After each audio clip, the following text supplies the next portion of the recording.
Okay, let's start the class now. देखिए, सबसे पहला क्वेश्चन जो आपको दिया था वो ये था कि पहला क्वेश्चन में था इंटीग्रेशन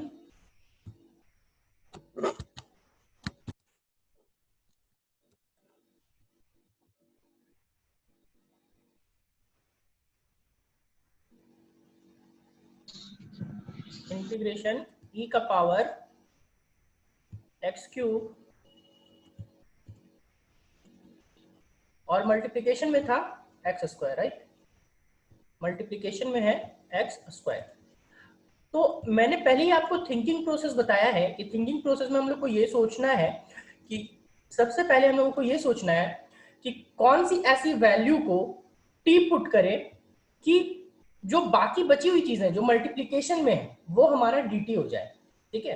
तो आप सोचो जरा सा कि x क्यूब का, अगर x क्यूब का डिफरेंशिएशन करेंगे तो आप खुद बताओ तो कि अगर मैं आपको पूछूं कि let t equals to x cube, ठीक है, let t equals to x cube, तो t equals to x cube अगर मैं पूछूं तो आप dt बाई dx बताओ कितना हो जाएगा। dt बाई dx कितना होगा?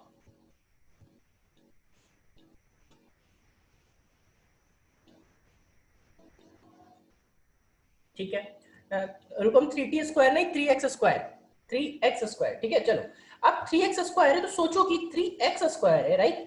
तो x स्क्वायर की वैल्यू यहाँ आ रही है, तो सोचना पहला जो स्टेप हमारा होना चाहिए वो पहला स्टेप यही होना चाहिए कि हम लोगों को ये सोचना है कि कौन सा ऐसा फंक्शन को t पुट करे कि जो dt आए वो यहाँ ऑलरेडी अवेलेबल हो, ठीक है, ऑलरेडी अवेलेबल हो उसका फंक्शन एक्स स्क्वायर। तो आप देखो यहाँ पे लिखोगे ना, मैं डायरेक्टली लिख रहा हूँ dt can be written as, देखो dt बाई dx आप लिखोगे तो dt बाई dx आपका क्या हो जाएगा 3x स्क्वायर, और dx को इस साइड भेज दोगे तो क्या लिखोगे 3x स्क्वायर और यहाँ पे क्या dx, राइट। यहाँ पे क्या हो जाएगा dx। तो यहां से देखो तो जरा सा you can write it as x square dx, x square dx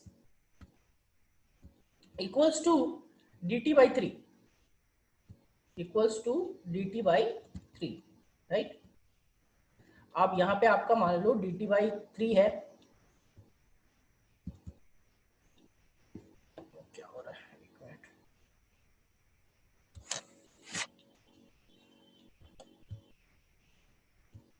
this is equals to dt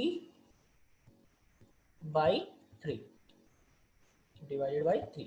तो आप पूरे इस क्वेश्चन को रिप्लेस कैसे कर सकते हो? सो देखो, ये क्वेश्चन का जो एक्स क्यूब है, एक्स क्यूब को आपने मान लिया t, ठीक है, और एक्स स्क्वायर dx की वैल्यू है dt बाई 3, तो यहाँ पे लिख दो dt, और बिकॉज 3 जो है वो कांस्टेंट है तो 3 जो है कांस्टेंट है वो आपका बाहर चला जाएगा, बाहर जाएगा कैसे, तो बाहर यहाँ पे क्योंकि कांस्टेंट जो है वो बाहर चला जाता है। तो नंदिनी यहाँ पे एक चीज नोट कीजिएगा कि आपने जो मिस्टेक किया था कि मिस्टेक आपका ये था कि आपने क्या किया कि एक टर्म आया था x और x को आपने बाहर कर दिया था कहीं पे। तो याद रखना कि जो कांस्टेंट होता है सिर्फ वो बाहर जाता है, वेरिएबल बाहर नहीं जाता है। मतलब अगर यहाँ पे सपोज मैं बता रहा हूँ कि किसी क्वेश्चन में ऐसा आ गया कि यहाँ पे आ गया dt बाई एक्स, ठीक है, या फिर आ जाता है dt by T, suppose dt by T, in that case आपको ये x और ये t जो था वो आप नहीं लिख सकते हो इंटीग्रेशन के बाहर। बोलोगे सर क्यों?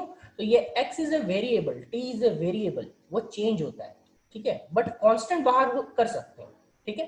तो इस चीज को ध्यान रखिएगा कि अगर सब्स्टिट्यूशन के दौरान, सब्स्टिट्यूशन के ड्यूरेशन में आपका x कहीं पे आ रहा है डिवाइड में, या डिवाइड में x आ रहा है या t आ रहा है, तो आप उसको इंटीग्रेशन सिंबल के बाहर नहीं कर सकते हो, ठीक है, क्योंकि वो बोथ जो है वो वेरिएबल है। अब ये बाहर हो गया तो यहाँ पे कांस्टेंट हो गया बाहर। अब et का इंटीग्रेशन, तो ये तो आपको पता है ना कि ex का इंटीग्रेशन क्या होता था, e का पावर x, तो e का पावर t का इंटीग्रेशन क्या होगा, e का पावर t। तो यहाँ पे सिंपली हम लोग लिख देंगे e का पावर t, और डिवाइडेड बाई 3 तो था ही, तो डिवाइडेड बाई 3 आ जाएगा, और साथ में क्या आएगा प्लस c, और लास्ट में हम लोग को t का वैल्यू पुट कर देना है। बोलोगे क्यों? तो क्वेश्चन जिस वेरिएबल के टर्म में देता है आंसर भी उसी वेरिएबल के टर्म में देना होता है। क्वेश्चन आपका देखो x के टर्म्स में है तो आंसर भी आपका x के टर्म्स में रहेगा, तो आंसर हो जाएगा e का पावर x क्यूब, क्योंकि हमने t को क्या पुट किया था, x क्यूब पुट किया, e का power x cube by 3 plus c। कितने लोगों का ये क्वेश्चन सही था?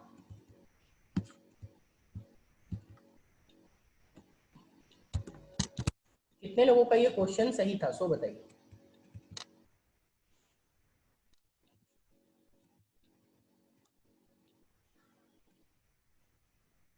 अच्छा सी मिसिंग है, कोई बात नहीं, सी मिसिंग है तो भी वो चलो ठीक है, बाकी जिन लोगों का सही है गुड, बहुत अच्छी बात। सौरभ आपका क्या, आपका सही नहीं था, कहाँ मिस्टेक किए थे? सौरभ है क्लास में कि नहीं है? हाँ है तो सौरभ आपको आवाज आ रही है मेरी?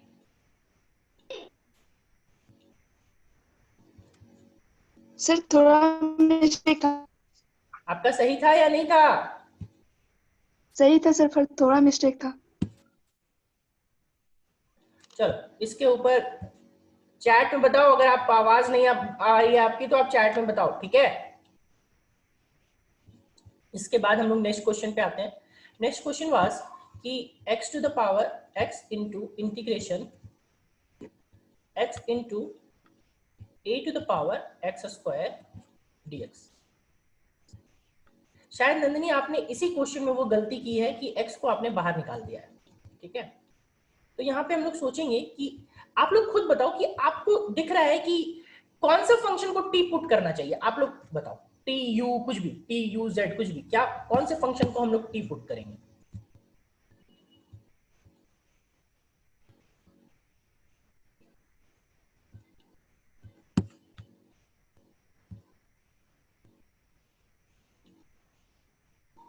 अच्छा थर्ड क्वेश्चन में, ठीक है कोई नहीं।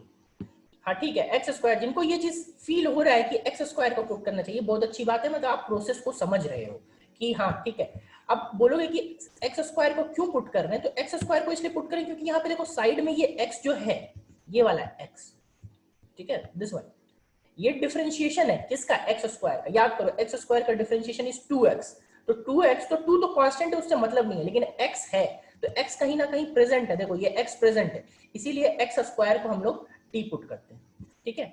चलो आओ देखते हैं, एक्स स्क्वायर को t पुट करेंगे तो क्या लिखेंगे यहाँ हम लोग, सबसे पहले let t equals to x square, right. अब t equals to x square तो पूरा का पूरा प्रोसेस वही रिपीट करेंगे, dt देखो क्या हो जाएगा, dt equals to 2x dx, dt equals to 2x dx। पहले मैं dt by dx लिखता था और उसको फिर dx को बाद में इस साइड भेजता था, राइट। लेकिन अब डायरेक्ट ही कर देता हूं ताकि ये आप लोग स्टेप आपका एक बच जाए। तो यहां से आप लिख सकते हो dt equals to 2x dx, और यहां से क्या लिख दोगे बाबू, x dx, x dx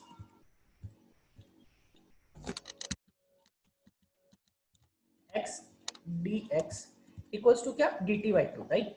अब देखो ऊपर जो इंटीग्रेशन है वो इंटीग्रेशन में आपको दिख रहा होगा कि x dx है, ठीक है। तो x dx को आप रिप्लेस करोगे किससे, dt by 2 से। तो इंटीग्रेशन देखो क्या हो जाएगा, a का पावर x स्क्वायर है तो a का power x square can be written as a का power t। Now x dx, तो x dx can be written as dt by 2, but because 2 is a constant हम लोग उसको बाहर ले सकते हैं, ठीक है। अगर वहां पे वेरिएबल होता तो हम उसको बाहर नहीं ले सकते थे, तो ये कांस्टेंट है तो हम इसको बाहर ले लिए। अब इसका इंटीग्रेशन हो गया, तो यहाँ पे फॉर्मूला आपको पता है कि a का पावर x, बहुत लोग मैक्सिमम लोग, प्रियांशु फिर से आप गलत किए थे इस क्वेश्चन में, फॉर्मूला में। क्वेश्चन आपका है कि मैं फिर से रिपीट कर रहा हूं, मैं बार बार बताता हूं कि इस फॉर्मूला में आप लोग गड़बड़ करोगे ही करोगे। a का पावर x dx, इसका इंटीग्रेशन अगर करोगे, ठीक है, तो इंटीग्रेशन करोगे तो आंसर जो होता है वो होता है a to the power x by log a to the power x sir by log. याद करो सर मल्टीप्लिकेशन बात डिफरेंशिएशन जब करते थे सर तो डिफरेंशिएशन में मल्टीप्लाई हो जाता था a का power x into log a, लेकिन यहाँ पे इंटीग्रेशन है तो इंटीग्रेशन में जस्ट उल्टा मल्टीप्लिकेशन की जगह पे क्या हो जाएगा, डिवाइड हो जाएगा। तो a का पावर x का इंटीग्रेशन इज a का power x by log a, right.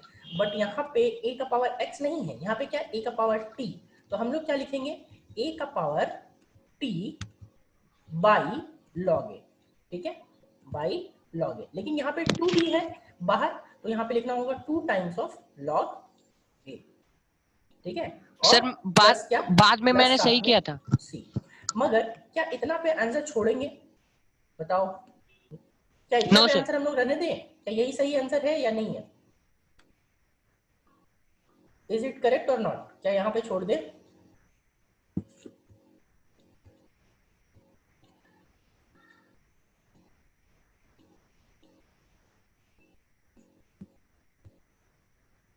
चलो ठीक है, नहीं छोड़ सकते क्योंकि हमारा जो वेरिएबल है वो वेरिएबल का हम लोगों का क्वेश्चन जो था वो x के टर्म्स में था, राइट?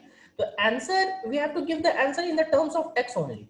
तो यहाँ पे आपको a का पावर t की वैल्यू पुट करनी पड़ेगी। t की वैल्यू कितनी थी? x square. तो x square by 2 log a plus c। ये बताओ कितने लोगों का सही था?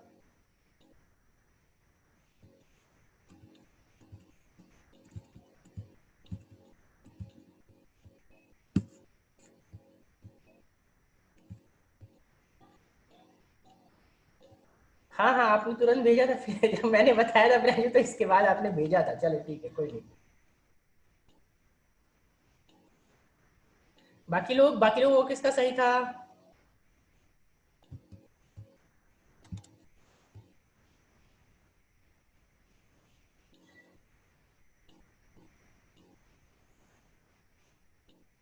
चलो ओके ठीक है। नेक्स्ट क्वेश्चन पे आते हैं। मिस्टेक था थोड़ा, ठीक है कोई नहीं।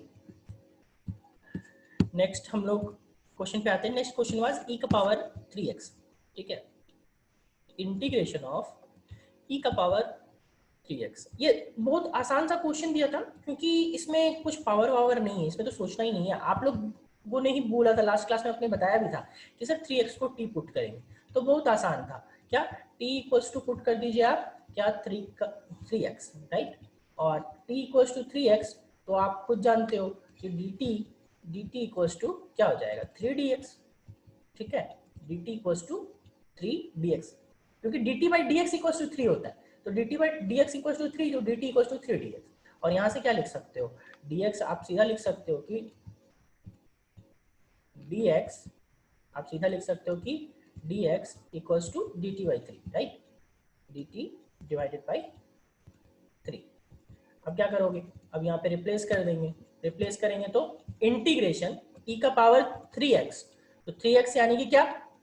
t, और dx, तो dx इक्वल्स टू क्या? dt by 3, right? dt by 3। और इसका et का इंटीग्रेशन आपको ऑलरेडी मालूम है, e का पावर t का e का पावर t ही होता है, डिवाइडेड बाई क्या करेंगे? 3 और प्लस साथ में c, राइट? और e का पावर t है, तो e का पावर t है, तो e का पावर t को कन्वर्ट कर दीजिए 3x बाई 3, ठीक है? और प्लस यहाँ पे क्या? c। This is the answer, okay?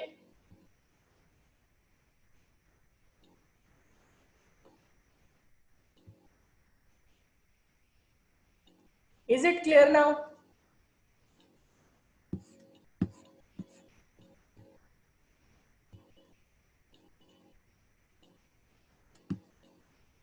दो लोगों को, बाकी लोग, क्या बाकी लोगों को भी क्लियर हुआ या नहीं हुआ? बाकी लोगों को कोई डाउट है तो बताइए।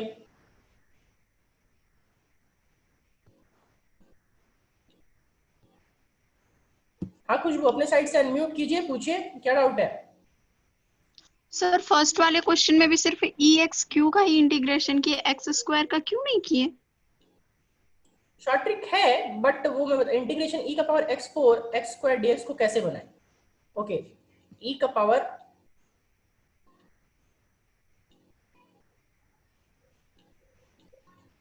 मैं बताता हूँ, उसको भी बताता हूँ उनको, एक मिनट। देखो, आपने क्वेश्चन ये किया है कि सर e का पावर, ध्यान से देखो, e का पावर x का power 4 into x square dx, right?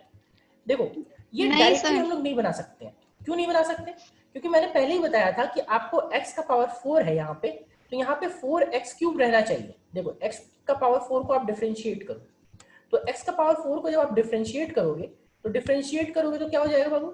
4x का पावर क्यूब, राइट? तो ये x का power cube should be available here, यहाँ पे, तो बट एक्स क्यूब नहीं है यहाँ पे, एक्स क्यूब है क्या, नहीं है, ठीक है। तो एक्स क्यूब यहाँ पे नहीं है, तो एक्स क्यूब यहाँ पे नहीं है तो क्या हो जाएगा, फिर हम लोग सब्स्टिट्यूशन मेथड नहीं लगा पाएंगे, ठीक है।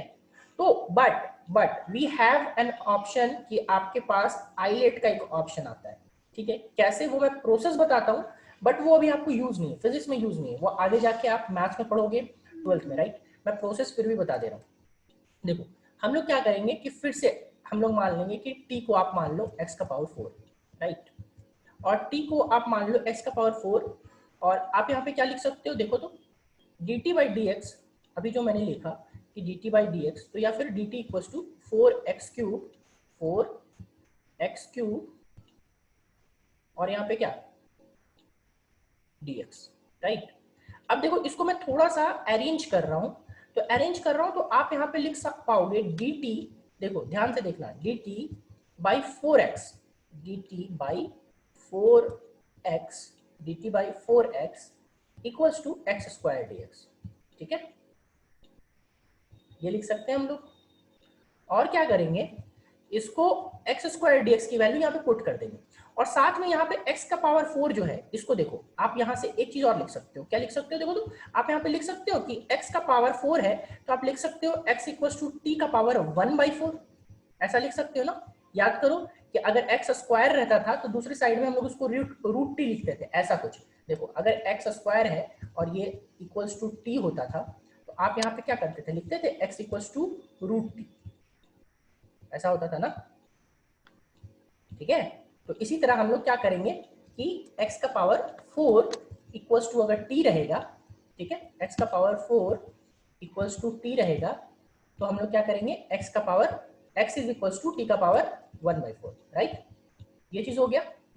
अब इतना होने के बाद, ठीक है, हम लोग सबको सब्स्टिट्यूट करते हैं, तो सबको सब्स्टिट्यूट करते हैं, तो देखो e का पावर x का e का पावर x का पावर 4, e का पावर x का पावर 4 यानी कि e का पावर t, और x square dx, x square dx, आप इसको एक्स स्क्वायर dx लिखोगे तो क्या हो जाएगा, देखो तो dt by 4x, right, dt by 4x, but 4x के जगह पे x इज अ वेरिएबल, मैंने बोला था कि आप जब x वेरिएबल, चलो ये उसी टाइप का क्वेश्चन है, जब x वेरिएबल रहता है तो हम लोग उसको इंटीग्रेशन सिंबल के बाहर नहीं निकाल सकते, x इज अ वेरिएबल, तो आप यहाँ पे x को अंदर ही रखोगे, 4 को आप बाहर निकाल सकते हो, ठीक है, तो आप लिखोगे 1/4, ठीक है।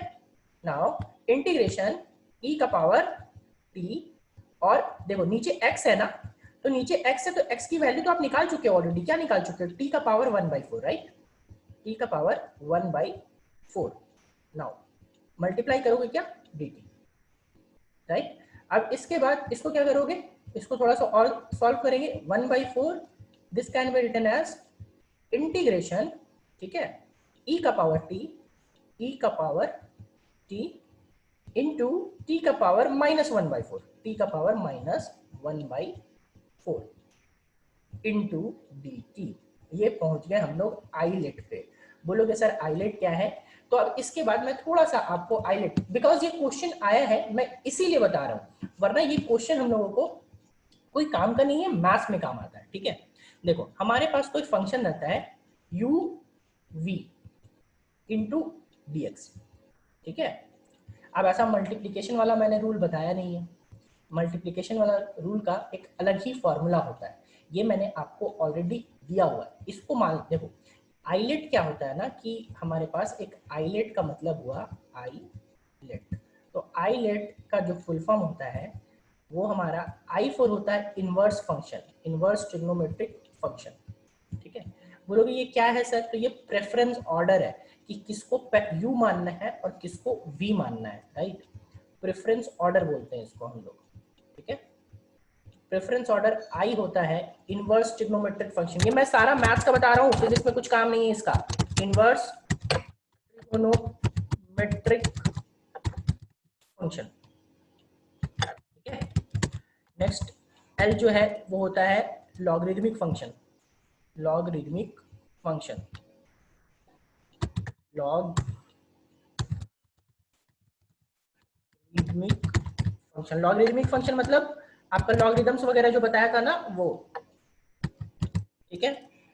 ए मतलब एल्जेब्राइक फंक्शन, एल्जेब्राइक फंक्शन का मतलब कि ए का पावर 4, ए का पावर टी का पावर 4, टी का पावर 3/4, कुछ भी जो अभी हम लोगों ने देखा ऑलरेडी, एल्जेब्राइक फंक्शन। टी का मतलब ट्रिग्नोमेट्रिक फंक्शन, ठीक है, टी का मतलब ट्रिग्नोमेट्रिक मेट्रिक,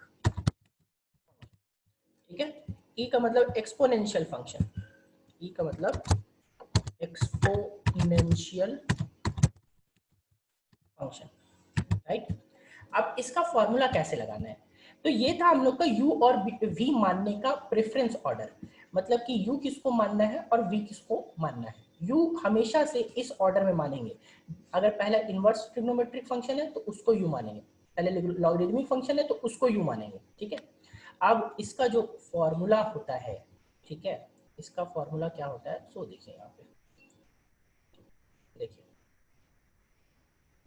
बहुत लंबा सा फॉर्मूला है, ऐसे यूज नहीं है बट स्टिल मैं बता रहा हूँ, ठीक है। देख u इंटीग्रेशन, या फिर आपको मॉड्यूल मॉड्यूल है ना सबके पास, मॉड्यूल में आप चेक करना, मॉड्यूल में भी मैंने दिया हुआ है, ठीक है, मॉड्यूल में मैंने इस पे दिया हुआ है, ठीक है।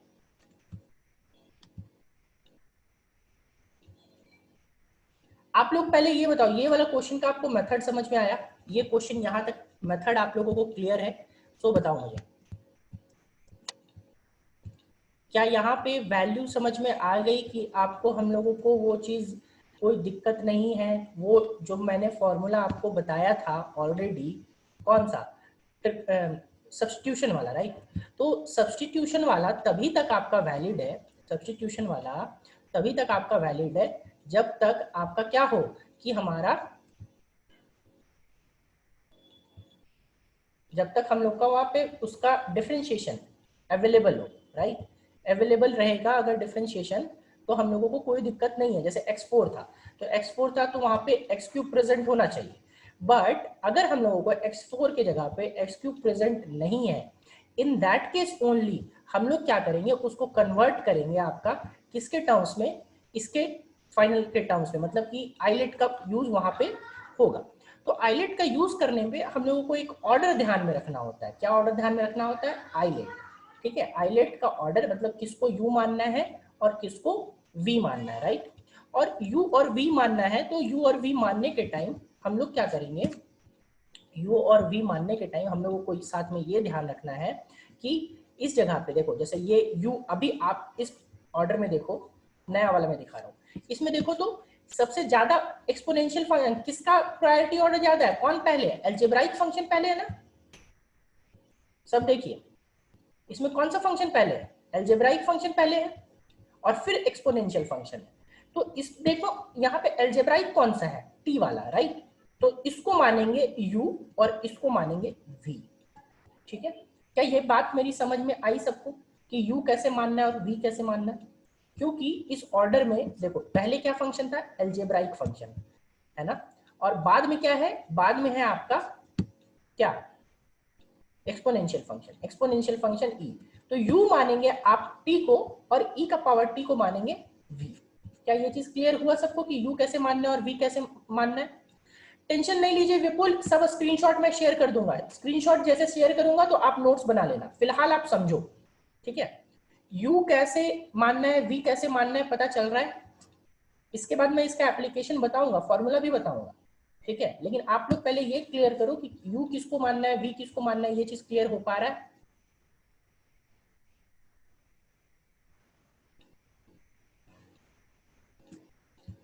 बाकी लोगों को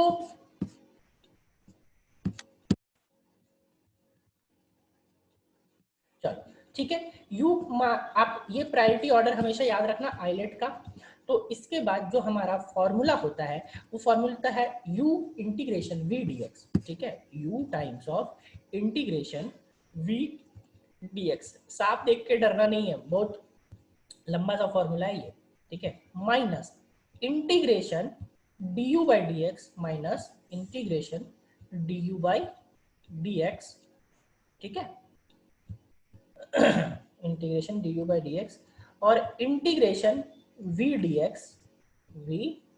dx का होल dx, ये होल में क्या आ जाएगा dx। देखो यहाँ पे डबल इंटीग्रेशन आ गया, राइट, आ गया ना। तो अब इसमें हम लोगों को वैल्यू उसकी पुट करनी है। तो वैल्यू पुट करनी है तो आपके पास क्या था, देखो u इंटू वी, तो फॉर्मूला आपके पास आया, आपके पास जो अभी फिलहाल फॉर्मूला है वो है t का पावर -1/4, t का पावर -1/4 और e का पावर t और क्या dt, राइट। तो यहाँ पे आपको u मानना है एल्जेब्राइक फंक्शन यानी कि इसको, और v मानना है इसको। अब क्या करेंगे, इंटीग्रेशन करेंगे u। तो सबसे पहले u को छोड़ देना है, तो u को छोड़ देना है तो t का पावर -1/4 को छोड़ दो, तो t का पावर -1/4 रह गया। फिर इंटीग्रेशन करना है किसका, v dx, तो इंटीग्रेशन करना है, लेकिन यहाँ पे चूंकि हम लोग t है ना तो t के टर्म्स में करेंगे। तो v का वैल्यू क्या था, e का पावर t, यहाँ पे लिख दो e का पावर t इंटू क्या dt, राइट।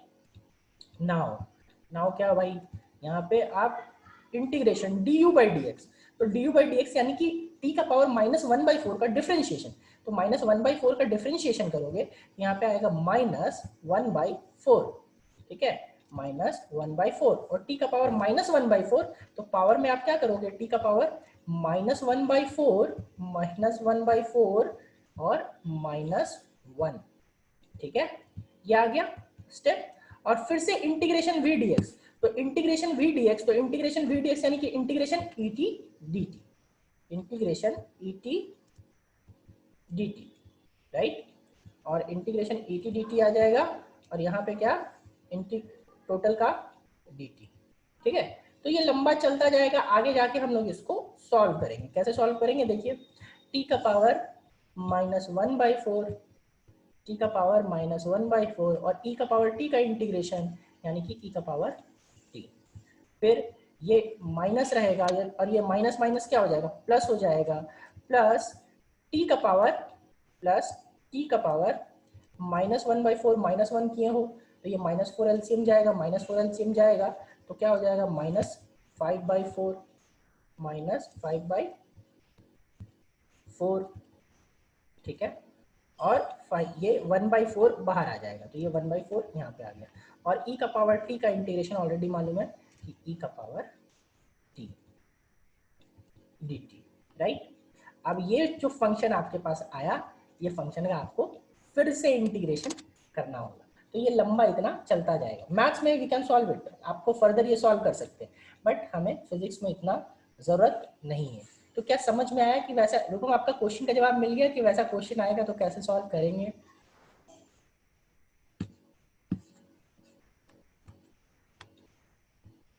अब रुको सोच रही होंगी कि सर पूछे ही क्यों, पूछ के गलती कर दी, इतना लंबा कौन करेगा।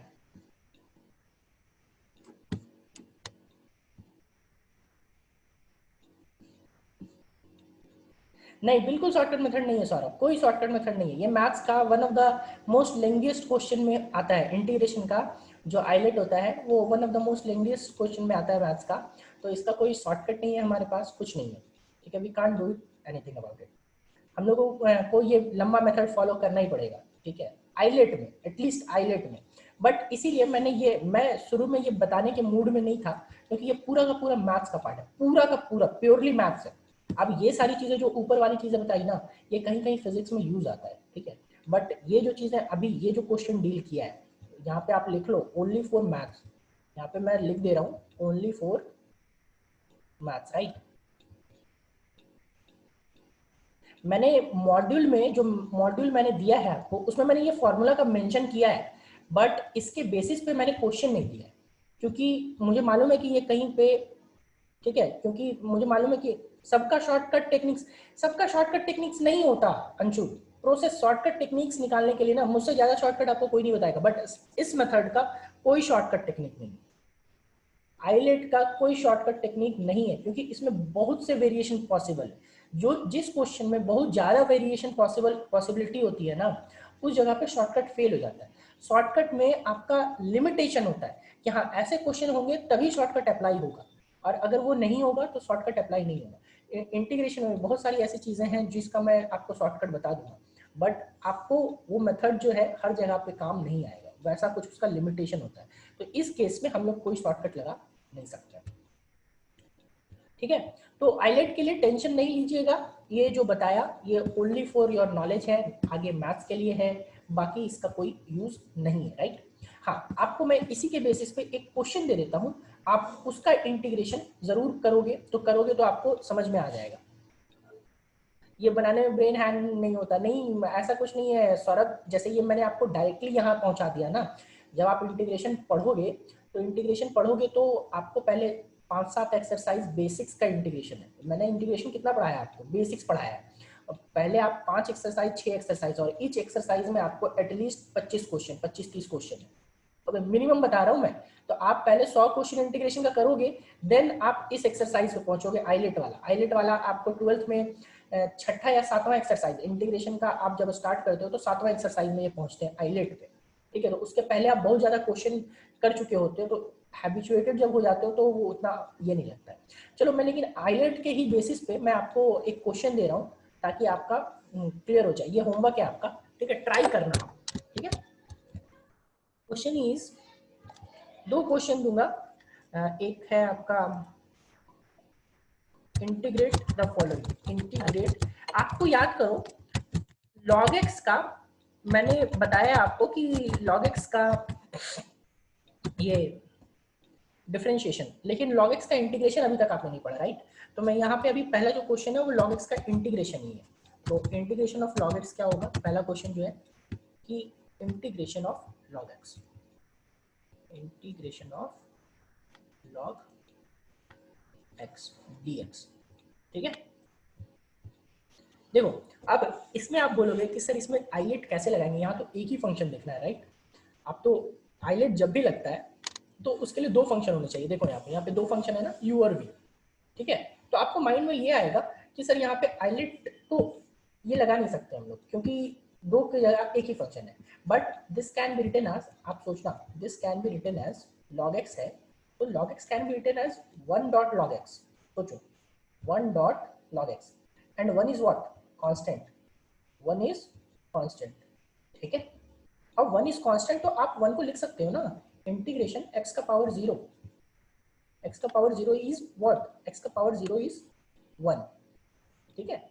अब देखो कि अलजेब्राइक फंक्शन बन गया। अब अलजेब्राइक फंक्शन x का पावर 0, अब यहाँ पे बताओ आप लोग u किसको मानेंगे, v किसको मानेंगे, ये टेबल देखो और टेबल देख के बताओ कि u किसको मानेंगे, v किसको मानेंगे। टेबल देखो आईलेट वाला और बताओ कौन सा u रहेगा, कौन सा v रहेगा।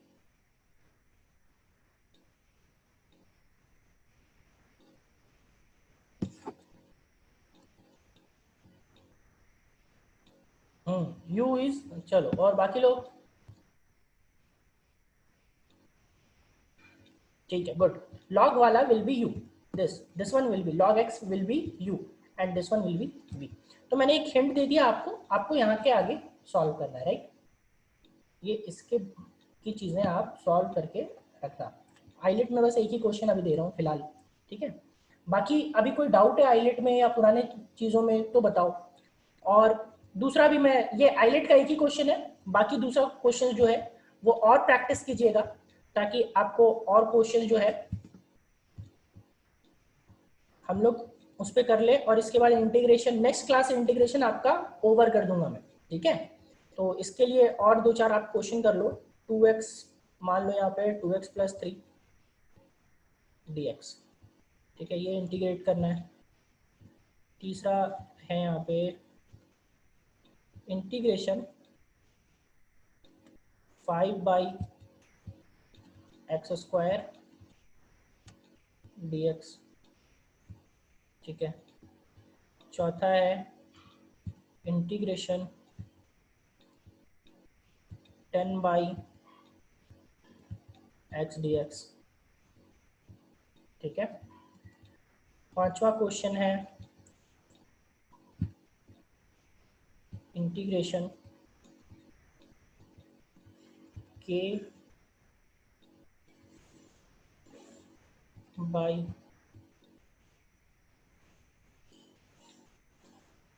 k plus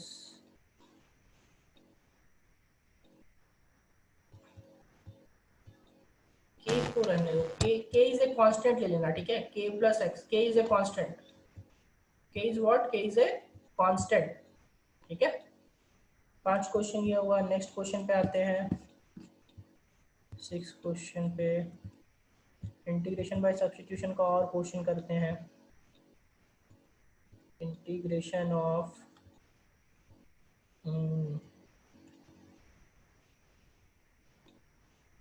okay, integration of x times of sine x square dx, ठीक है। Next 7th, integration of